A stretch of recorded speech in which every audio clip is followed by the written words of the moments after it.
الذين ينفقون أموالهم بالليل والنهار سرا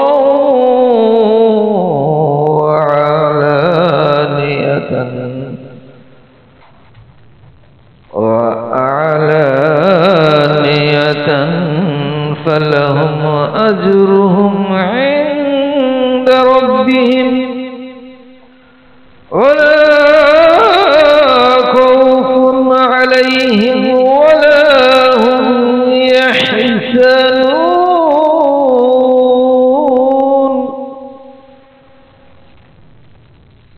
অর্থাৎ আল্লাহ তাআলা ইরশাদ করিয়াছেন, যারা নিজেদের সম্পদ খরচ করে রাত্রে ও দিনে প্রকাশ্যে ও গোপনে, তাহাদের জন্য তাহাদের রবের নিকট ইহার সওয়াব রহিয়াছে। কিয়ামতের দিন তাহাদের কোনো ভয় থাকিবে না, আর তারা চিন্তাযুক্ত হইবে না। সূরা বাকারা 254 নং আয়াত। এই আয়াত দ্বারা আমরা বুঝতে পারি গোপনে দান করা এবং প্রকাশ্যে দান করা উভয় পদ্ধতিতেই প্রশংসা করা হয়েছে। আর হাদিসের ভাষ্য অনুযায়ী গোপনে দান করার অনেক ফজিলত রয়েছে। অনেক হাদিসে কোরআন পাকের আয়াত সময়ে রিয়া অর্থাৎ লোক দানের উদ্দেশ্যে কাজ করার নিন্দা করা হয়েছে, ইহাকে শিরক বলা হয়েছে এবং সব বিনষ্টকারী গুনাহের কাজ বলা হয়েছে। এই জন্যই প্রথমে ইহা বুঝিয়া লইতে হইবে যে লোক দেখানোর উদ্দেশ্য কাজ করা ভিন্ন জিনিস, আর প্রকাশ্যে বা বিভিন্ন জিনিস প্রকাশ্যে ভিন্ন জিনিস। প্রকাশ্যে কাজ করিলেই যে উহা রিয়া বা লোক দেখানোর জন্য হইবে, ইহা জরুরি নয়। রিয়া হইল নিজের বরত্ব প্রকাশ করা, সুখ্যাতি অর্জন করা, নিজের যশ খ্যাতি বৃদ্ধি পাওয়ার জন্য নিজের গুণ ও প্রকাশ করার, ইজ্জত ও সম্মান হাসিল করার জন্য কোনো কাজ করা। আর যে কাজ আল্লাহ তাআলা সন্তুষ্টি ও রাজামন্দি হাসিল করার জন্য করা হয়, যদি এর সঙ্গত কারণে আল্লাহ তাআলা সন্তুষ্টি প্রকাশের কাজ করার মধ্যে নিহিত থাকে, তবে উহা রিয়া বা লোক দেখানো নয়।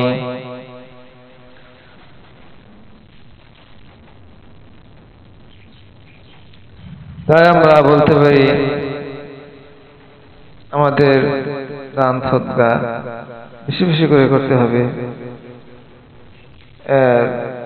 দান সদকা অনেক ফজিলত বরকত রহিয়াছে, দানের অনেক তাৎপর্য রহিয়াছে। দান এমন একটি জিনিস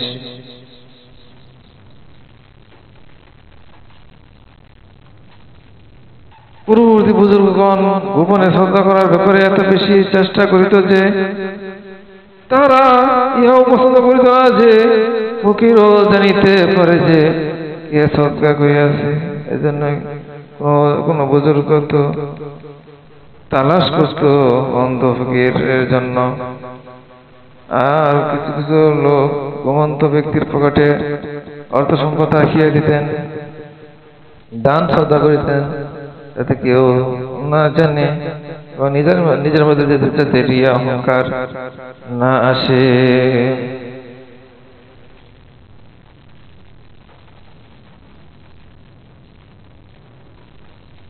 এরকম ভাবে দান সৎকার অনেক ঘটনা পাওয়া যায়, এর অনেক ফজিলত রহিয়াছে।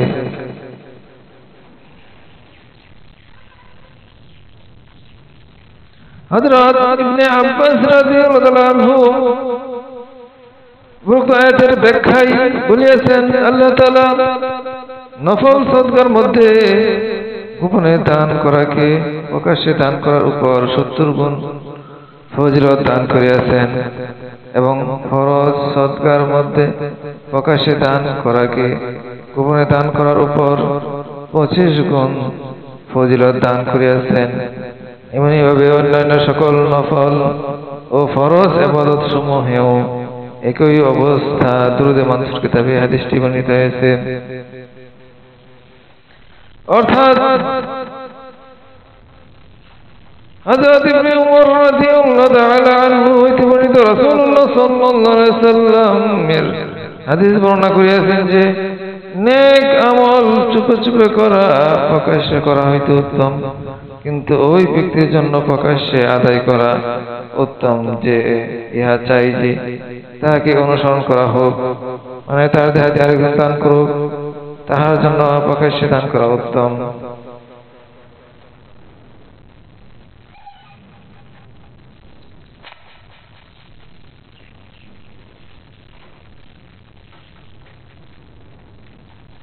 হযরত ইবনে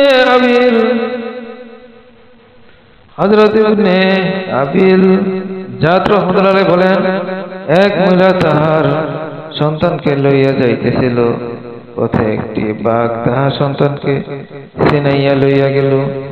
মহিলা ওই বাঘের পিছনে দৌড়াতে লাগিল। এমন সময় পথে এক ভিক্ষুক তাহার নিকট কিছু সওয়াল করিল।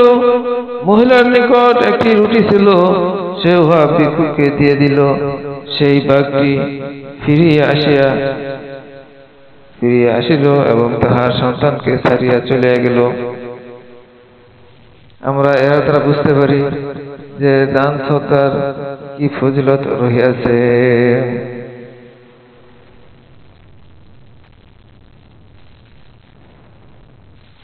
একটি হাদিসে আছে, কিয়ামতের দিন প্রত্যেক ব্যক্তি আপন সদকার ছায়াতলে থাকবে যতক্ষণ পর্যন্ত হিসাবের ফয়সালা না হইবে। অর্থাৎ কিয়ামতের দিন যখন সূর্য অত্যন্ত নিকটবর্তী হইবে, তখন প্রত্যেক ব্যক্তির উপর তাহার সদকার পরিমাণে ছায়া হইবে।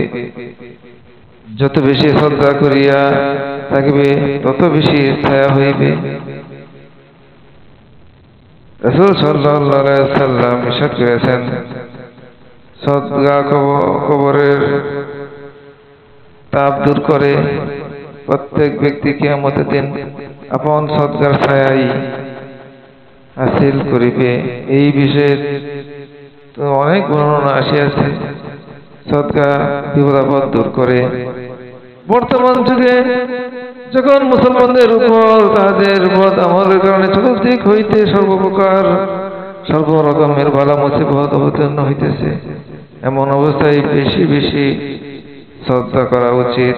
বিশেষ করিয়া যখন চোখের সামনে সারা জীবনের কামাই মুহূর্তের মধ্যে ছাড়িয়া যাইতে হইতেছে, এইরূপ অবস্থায় অত্যন্ত গুরুতর সহকারে অনেক বেশি পরিমাণে সদকা করিতে থাকা উচিত। এভাবে ওই সম্পদ ধ্বংস হইতে নিরাপদ হইয়া যায়, যা সদকা করা হইয়াছে উহার বস্তু। সদকার বরকতে নিজের উপর হইতে বিপদ আপদ দূর হইয়া যায়। কিন্তু আমরা এর প্রতি যে কার্পণ্য বোধ করতেছি, ইহা বড় একটি দুঃখের বিষয়, বড় আফসোসের বিষয়। রাসূল সাল্লাল্লাহু আলাইহি ওয়াসাল্লাম বলেছেন, সদকা খারাপের 70টি দরজা বন্ধ করিয়া দেয়। রাসূল সাল্লাল্লাহু আলাইহি ওয়াসাল্লাম আরো বলেছেন, সদকা আল্লাহ তাআলার গুসা দূর করিয়া দেয় এবং অপবিত্র হইতে হেফাজত করে। এক হাদিসে আছে, সদকা আয়ু বৃদ্ধি করে, অপবিত্র হইতে রক্ষা করে। আমরা দেখি অল্পতেই দুর্ঘটনায় অনেক মানুষ মারা যায়। এই সদকা মানুষকে এরকম অপবিত্র হতে রক্ষা করে আর অহংকার ও গর্ব দূর করিয়া দেয়।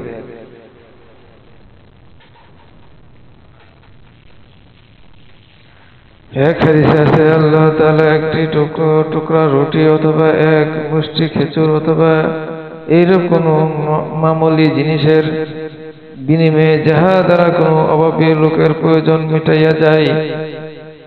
3 ব্যক্তিকে জান্নাতের দাখিল করেন। প্রথম বাড়িওয়ালা যে সদকা করার হুকুম করিয়াছে, দ্বিতীয়ত ঘরের মহিলা যে রুটি ইত্যাদি পাক করিয়াছে, তৃতীয় ওই খাদেম যে ফকির পর্যন্ত পৌঁছাইয়াছে। এই হাদিসে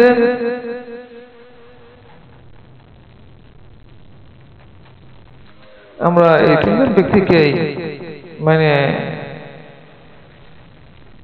তারা জান্নাতে দাখিল করেন। এই 3 জনই জান্নাতে দাখিল হইবে। এটি একটি খুব গুরুত্বপূর্ণ বিষয়।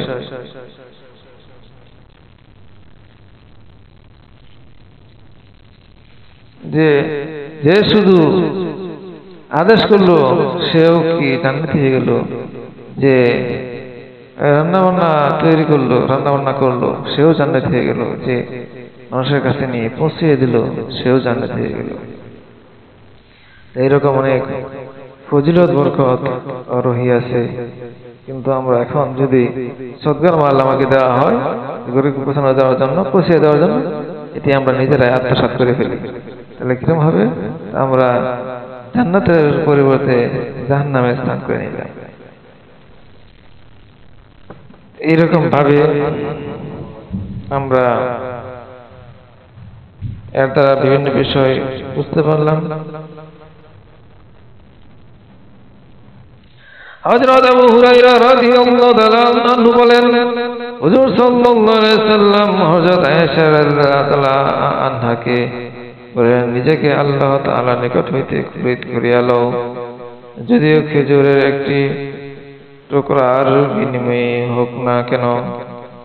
আমি তোমাকে আল্লাহ তাআলার কোন জিজ্ঞাসাবাদ হইতে রক্ষা করিতে পারিব না। হে আয়েশা, কোন সওয়ালকারী যেন তোমার নিকট হইতে খালি হাত ফিরিয়া না যাই। বকরির একটি খুর হোক না কেন তাহাকে দান